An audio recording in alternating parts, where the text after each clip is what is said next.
దుబాయ్కి మాత్రం దారుణమైనటువంటి ఎదురు దెబ్బలు తగులుతున్నాయి. ఇరాన్ పర్టికులర్గా దుబాయ్ని ఎందుకో కానీ సర్వనాశనం చేస్తుంది.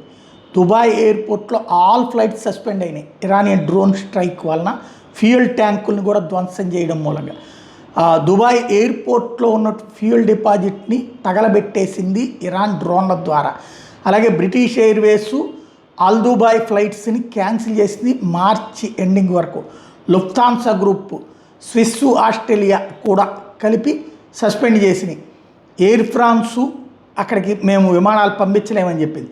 సింగపూర్ ఎయిర్లైన్స్ పంపించలేమని. క్యాదే పసిఫిక్ సస్పెండ్ చేసింది.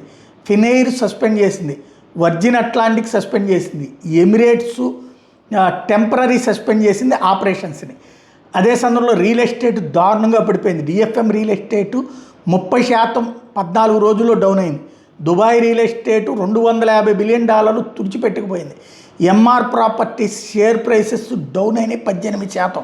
డిఎఫ్ఎం జనరల్ ఇండెక్స్ 5.7% తేలడం అన్నటువంటిది ఈ వీక్ ఎలోన్గానే పడిపోయినటువంటి పరిస్థితి. 17 ఏరియాలు బాగా సర్వనాశనమై అన్నటువంటిది లెక్క చెప్తున్నారు.